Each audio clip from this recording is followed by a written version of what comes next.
se encuentra en la sangre periférica y que va a permitirnos a nosotros saber si el paciente tiene una anemia regenerativa o arregenerativa. Se multiplican los reticulocitos del paciente por el hematocrito del paciente y se divide por el hematocrito que nosotros creemos normal para la edad y para el sexo de ese paciente. Si nosotros tenemos ese índice de reticulocitos que normal es 1, quiere decir que acá no pasa absolutamente nada, que es lo que pasa en todas las personas normales cuando no tienen anemia.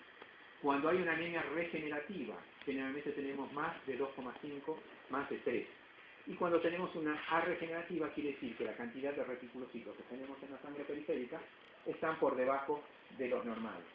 Si nosotros no hacemos ese cálculo de reticulocitos, vamos a cometer el error de creer que muchos de estos pacientes que no han sido corregidos tienen una anemia regenerativa, cuando en realidad tienen una anemia arregenerativa.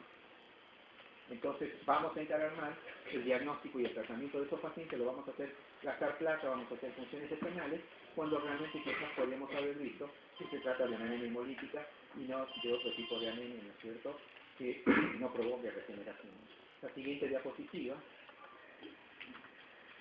Bueno, esto es para ver cuál es el umbral terapéutico que nosotros vamos a considerar que debe recibir un tratamiento un paciente. Y existen diferentes momentos y diferentes urgencias que va a depender de la edad. Fundamentalmente no es lo mismo un geronte que un adolescente, no es lo mismo un niño que un adulto, no es lo mismo una mujer que un hombre. La siguiente diapositiva, y vamos a ver cuáles son los umbrales que nosotros tenemos que preocuparnos. Si el paciente tiene más del 30% de hematocrito, no hacer ningún tratamiento hasta que no hagamos el diagnóstico de qué es lo que pasa con el paciente. Yo tengo tiempo con un paciente que tiene 10 gramos de hemoglobina o 30 de hematocrito de hacer todos los estudios, a no ser que sea un paciente que esté, digamos, con arteriosclerosis, que tenga, digamos, angina de pecho, pero aún así nunca recuerdo haber tratado a alguien con un hematocrito de 30 sin haber sacado todos los estudios para diagnóstico. Cuando el paciente tiene un hematocrito menor de 30 o mayor de 20, ya ahí es una cosa que el médico clínico entra a preocuparse. Se puede actuar dependiendo del cuadro clínico, si el paciente no es un geronte, ¿no es cierto?, si no tiene dificultades, si no tiene disnea, si no tiene angos, si no tiene claudicación, si puede trabajar, no hago absolutamente nada. Si el paciente tiene manifestaciones de descompensación hemodinámica, y bueno, trataremos de sacarle sangre, hacer el diagnóstico y simultáneamente a la sacada de sangre le vamos a hacer el tratamiento. Donde no podemos pensar mucho es cuando el paciente tiene menos del 20% de hematocrito. Acá, realmente la gran mayoría de los gerontes necesitan tratamiento por el riesgo de una coronariopatía, de una insuficiencia cardíaca.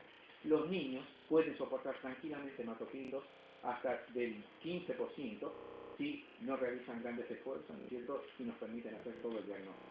O sea que ustedes pueden ver, esto es el límite en el cual no existe, digamos, un límite preciso, más o menos difuso, pero que los va a orientar a ustedes cuándo y qué es lo que deben hacer. La siguiente diapositiva. Entonces vamos a sacar la conclusión. La anemia es una disminución de la hemoglobina. La anemia es un signo y no es nunca un diagnóstico. La anemia más frecuente es por déficit de hierro y le sigue la anemia por enfermedades crónicas.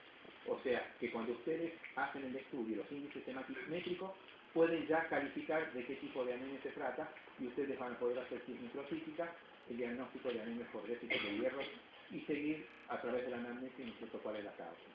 La siguiente diapositiva. Si la anemia se asocia a leucopenia, trombopenia, sospechar de una enfermedad medular. ¿Por qué? Porque está afectado los 3 elementos de la médula ósea.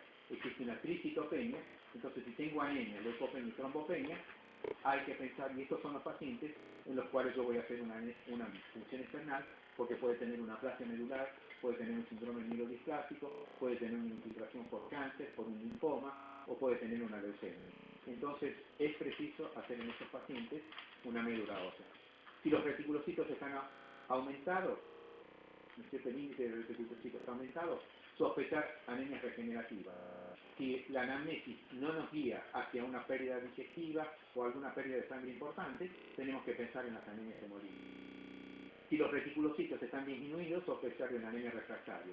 Y entonces, cuando es una anemia refractaria, hay una enfermedad medular, aunque no siempre es una enfermedad medular, a veces existen endocrinopatías que nos van a provocar, ¿no es cierto?, esa anemia regenerativa. La siguiente diapositiva. Esto es lo que yo hubiera deseado, digamos, hacer con ustedes sobre las anemias, pero lamentablemente no lo vamos a poder hacer, en la que nos mostraba una serie de errores que cometemos los médicos cuando estamos en presencia de un paciente, ¿no es cierto?, que nos consulta en la práctica diaria en un centro de atención que no tiene todos los recursos necesarios, o el médico que no tiene todos los conocimientos necesarios para aplicarlo. La siguiente diapositiva y la siguiente. La siguiente. Y entonces vamos a hablar de las anemias microcíticas, y fundamentalmente quisiera centrarme en la anemia microcítica hipocrónica, que es la más frecuente, y hacer el diagnóstico diferencial de las otras anemias que son microcíticas, pero que son menos frecuentes. La siguiente diapositiva. Ya habíamos hablado de esto. La siguiente diapositiva.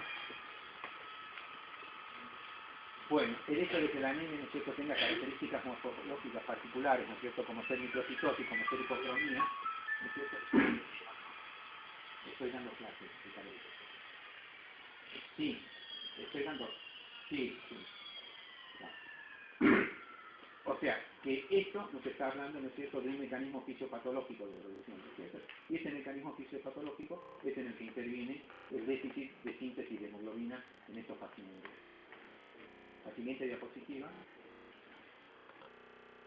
¿Quiénes son los que pueden padecer anemia?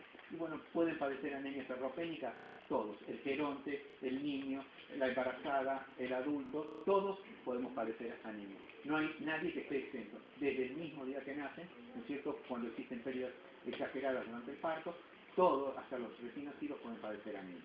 La siguiente diapositiva. ¿Cuál es la distribución geográfica por la anemia microcítica hipocrónica por déficit de hierro? Y bueno, yo ya se los dije antes, todo el mundo tiene esta anemia, ¿no es cierto?, pero desgraciadamente los países del hemisferio sur son los que más padecen estos problemas, los países subdesarrollados.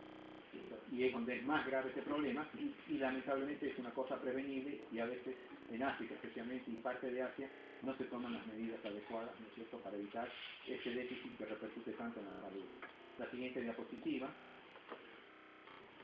Bueno, esto es lo que yo le contaba al principio, ¿no es cierto? La prevalencia son 1.800 a 2.000 millones de habitantes, ¿no es cierto? La ferropenia, que es alrededor del 50% en niños y mujeres en edad fértil en países en vías de desarrollo, y 10% ustedes ven la diferencia que hay en los países desarrollados, donde hay programas de prevención. En Estados Unidos, ¿no es cierto?, padecen ferropenia, que no es decir que padecen de anemia ferropénica. Ferropenia significa que el hierro está por debajo de lo normal, y una vez que baja el hierro por debajo de lo normal, y que además interviene en la mioglobina, en catalasas, peroxidasas, etcétera, que intervienen en nuestras actividades mentales, cardíacas, etcétera, el hierro no solamente forma parte de la hemoglobina, entonces va a producir un deterioro, ¿no es cierto? Entonces hay que prevenir la ferropenia, ¿cierto?, porque casi el 70% está en la sangre, pero existen pequeñas cantidades que están en otras partes del organismo que son imprescindibles para otras funciones.